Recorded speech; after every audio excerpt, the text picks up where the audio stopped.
Welcome back. We're here today with another review of a Donner digital piano.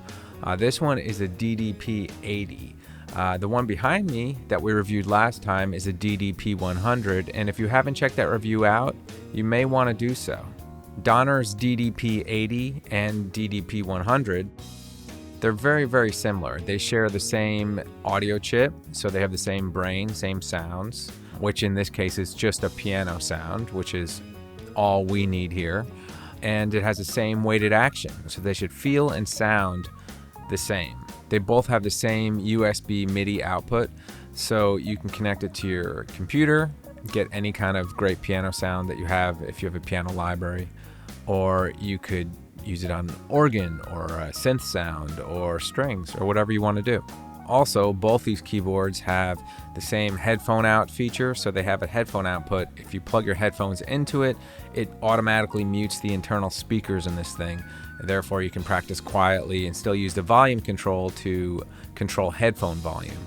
They also both have audio outputs, meaning that you can connect this piano or the DDP-80 directly to another amplifier to make it louder. You can give it to an engineer to put into a mixing board to go into the front of house, or whatever you want. There's only two real differences between the DDP-80 and the DDP-100. The DDP-80, which we'll be talking about in this one, has a wood look, right? It's a nice wood veneer. It's not solid wood, but it's a wood veneer. And it looks different than this. This DDP-100 behind me looks more like a classic digital upright piano that you would see. The other difference is the speakers. While the DDP-100 has two 30-watt speakers, the DDP-80 that we're going to be reviewing today has two 20-watt speakers. We didn't really hear much of a difference in loudness or clarity. They both sounded very similar, and in our opinion, if you really want to get it to be that much louder, you should just connect it to an amp or a powered monitor or something else anyway.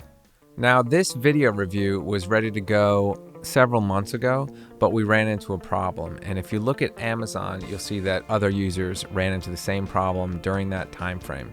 What happened was, between February and March of 2022, some of the keyboards that were made with certain serial numbers had this defective adhesive in it, and I guess the glue, the adhesive, was coming off and creating a problem with the keys where some keys would not be sensitive or they wouldn't trigger.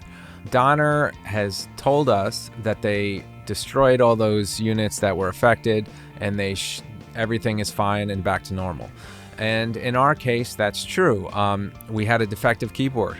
It came in and the keys didn't all work. They sent us a brand new one, and everything is working as planned, and we put it through the paces, and it seems that they fixed the issue. Just like our last video, I will not be playing piano on this video, and I know you're all severely disappointed. I am a multi-instrumentalist, but I am primarily a bass player.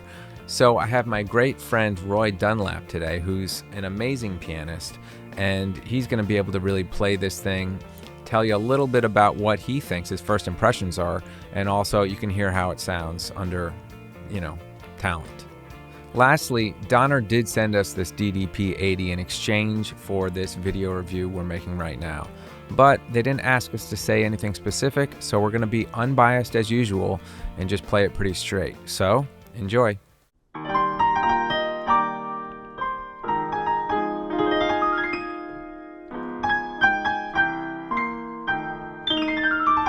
My first two things I noticed about this keyboard right away is the action is very heavy and also very realistic to an acoustic piano. Most keyboards you would find that I've played on that are not actual pianos tend to have some weight, but there's sort of a false weighted action that doesn't quite feel like a piano.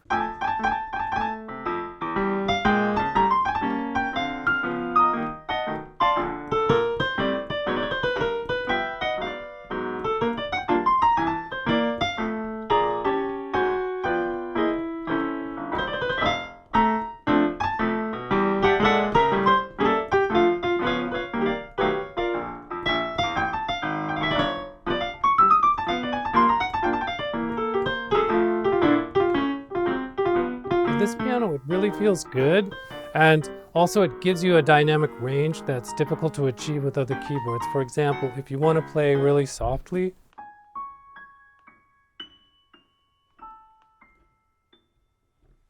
it responds to that like a real piano. And if you want to play really loud, it also responds. The dynamic range between soft and loud is really accurate, and it feels really good.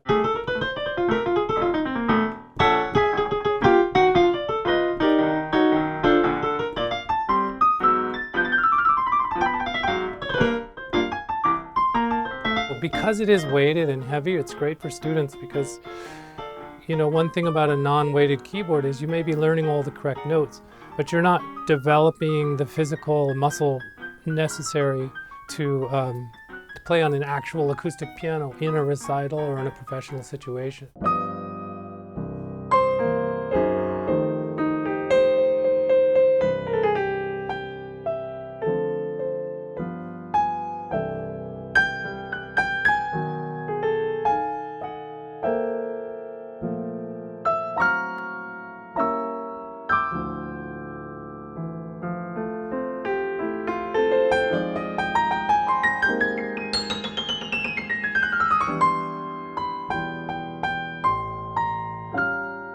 The other thing I noticed is when you put the headphones on, if you're using this as a Midi controller, the dynamic range sensitivity is even more than what you're hearing through the speakers of the unit. So you can get really quiet, pretty sounds through the Midi, and the control between the soft, medium to loud is really, really responsive and really accurate, more than I felt in any other keyboard. I can honestly say that. It would be a really nice addition to any studio, anyone who's doing a lot of Midi in their studio as well. It's a really, really great Midi controller.